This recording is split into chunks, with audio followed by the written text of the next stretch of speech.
What is up YouTube, Sheffer here, back for another video. And for today, this is actually a long overdue unboxing. But for today, we will be unboxing the Yeezy 350 Mono Clay.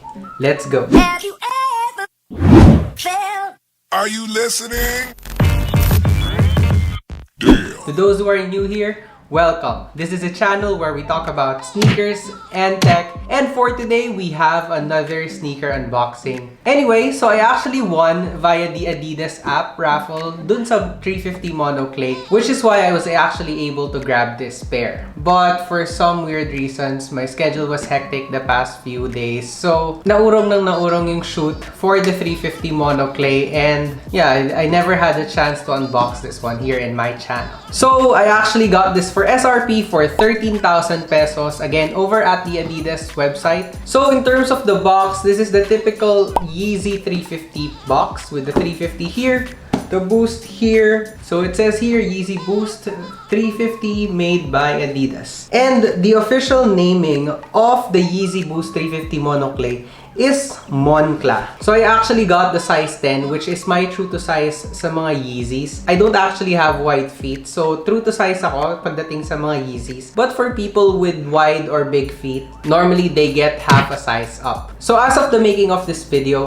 in terms of the resale value ng 350 Mono Clay, it's actually now just going around 14 to 16,000 pesos. I'm not sure if it's because the hype for Yeezys is actually dying. You can actually feel it in terms of the recent releases. Every time may nire-release na bagong Yeezy, it is actually easily available over at the Adidas app, the Adidas website, or even at Commonwealth. So, medyo ganun naka-convenient in terms of getting the Yeezys. So, yeah, resale value of the Yeezys is slightly dying down already. Not just here in the Philippines, but also in the US. So, if you're going to grab a Yeezy, consider it buying it for your personal use. So, the Yeezy 350 Mono Clay is actually part of the Monopack collection that was recently released. The Mono Clay is actually Asia-specific, and there were other colorways that was actually released all over across different regions depending on where you are. So, yun yung mga kasama ni Mono Clay when they were released as a Monopack collection. So without further ado,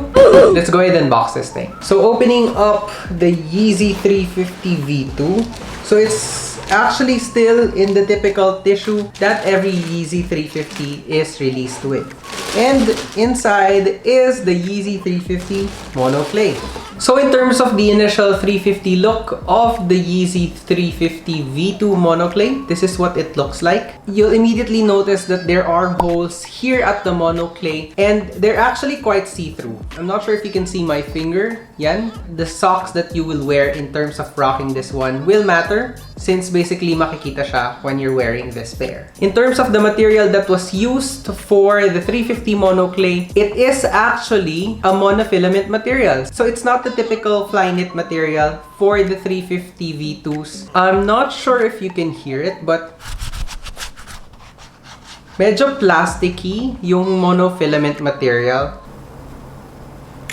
So I just had to take a photo of the 350 Mono Clay. I wanted to see kung reflective nga ba yung pair. Well, basing it just from the photo, the reflective, wala siyang reflective material, but it's still these three stripes here at the back of the heel tab, wherein yun lang yung reflective material. I mean, the laces here as well are covered with that monofilament material. I guess nagre-reflect lang yung plastic, but it's not reflective. So here at the back, we still have this pull tab right here. So I guess this could help in terms of wearing your pair. And the closest that we can think of in terms of yung kapatid nung V2 Mono Clay is yung V2 Clay before that was released. And I'm assuming that that was the inspiration for the colorway of this pair right here. I was actually just wondering, hindi pala siya magkakulay. Akala ko kakulay siya nung Gecko right ko. Maybe at the bottom, but yeah, magkaiba.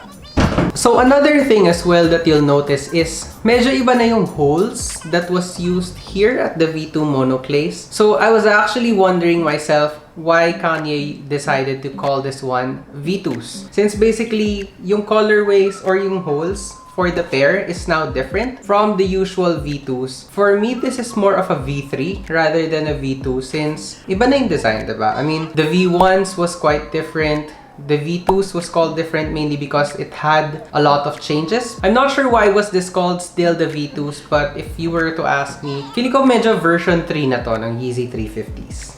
So inside, we have this yellow sole right here na natatanggal. It is a yellow sole that says here, Adidas, Yeezy, size 10. Here, it is that usual gum colorway. Here at the bottom, it usually has this Ultra Boost material right here. You can see how I can actually push this Ultra Boost down at the bottom. So final verdict, is the Yeezy 350 V2 monoclay worth it? Considering the hype has died down, this is actually now widely available and getting one is not that difficult anymore. If you are able to grab this one at retail or even 1,000, 2,000 pesos, I would actually highly recommend you grabbing this one. If you haven't owned a pair of Yeezy 350s or Yeezys in general, now that it's accessible, diba? Why not? And that's pretty much it for today, guys. I hope you like my quick review of the Yeezy 350 V2 monoclays. And I apologize in advance for not unboxing this at an earlier phase. At least we didn't go with the flow with the releases of the videos of other content creators. Diba? I mean, it's the 3rd week already of this being released. I don't know, 3rd week or at least a month already. It's still worth it. Thank you for watching, and then I'll see you on the next one. Peace out.